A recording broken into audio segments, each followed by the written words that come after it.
আমরা দুপুরে খেতে বসলাম, ভাবলাম তোমাদের সঙ্গে শেয়ার করি। তো চলো আজকে আমাদের কী কী রান্না হয়েছে সেটাই তোমাদের সাথে শেয়ার করব। তো দেখো, প্রথমে দেখাই ভাত, তারপর এখানে আছে পটল ভাজা, আর আছে চিচিঙ্গে ভাজা, আর এখানটা রয়েছে ভোলা মাছ আলু দিয়ে সর্ষে বাটা দিয়ে ঝাল, আর গতকালকে পাট শাক ছিল সেটাকে গরম করে নিয়ে এসেছি। তো চলো এখন ভাতটা বাড়ি খাবো। আর এখন বাজে 3টে। তো আজকে ভীষণ দেরি হয়ে গেছে, কাজবাজ সারতে করতে পুজো দিচ্ছে ঠাকুরের ঘরে, কাজ সারতে সারতে দেরি হয়ে গেছে। তো দেখো এখন ভাতটা রেডি করে নিই, খাবো।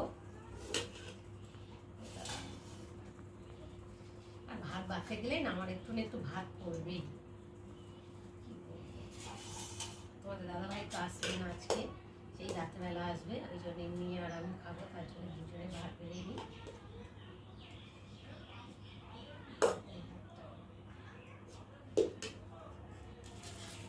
তো কালকে অনেকটাই পাট শাক হয়েছিল, তো খাওয়া হয়েছে দুপুরে রাত্রিরে।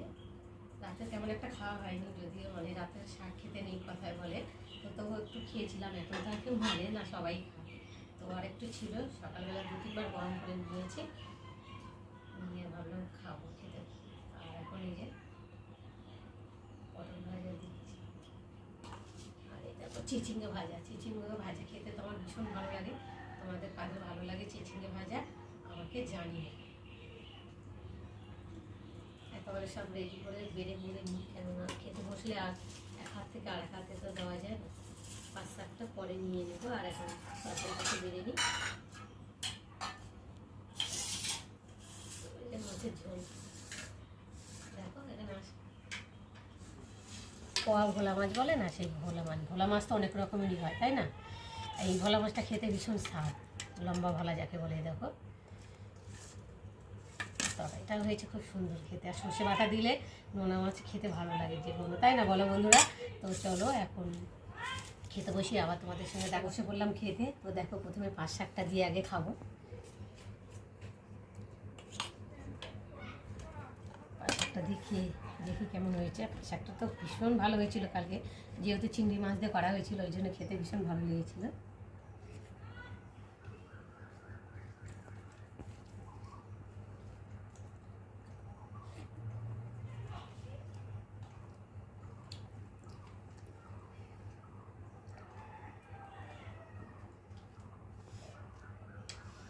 শাসন পর চলে একটা চিবাতে হচ্ছে না।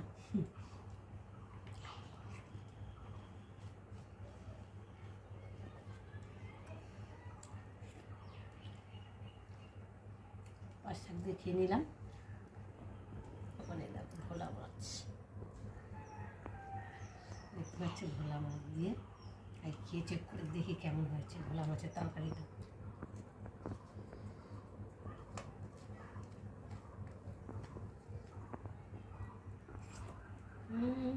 দারুণ দারুণ। ধনে পাতা দিয়ে করা হয়েছে, ধনে পাতার সেন্টটা খুব সুন্দর লাগছে মাছের মধ্যে। তো বন্ধুরা, তোমরা কারা কারা ভোলা মাছ খেতে ভালোবাসো আমাকে কিন্তু অবশ্যই জানিও। বাবা ভীষণ ঝাল হয়ে গেছে, তো ঝাল হয়ে গেছে কেননা বিটে দিয়েছি তো লঙ্কাটা, ওই জন্যে কাঁচা লঙ্কা ভীষণ ঝাল হয়ে গেছে। আর সরু লঙ্কাগুলো তেমন ঝাল নেই, যেমন মোটা মোটা লঙ্কা আছে না এক ধরনের, ওই লঙ্কাগুলো খুব ঝাল, তা ওই লঙ্কা দিয়েছি 3টে না 4টে বেটে। বাবা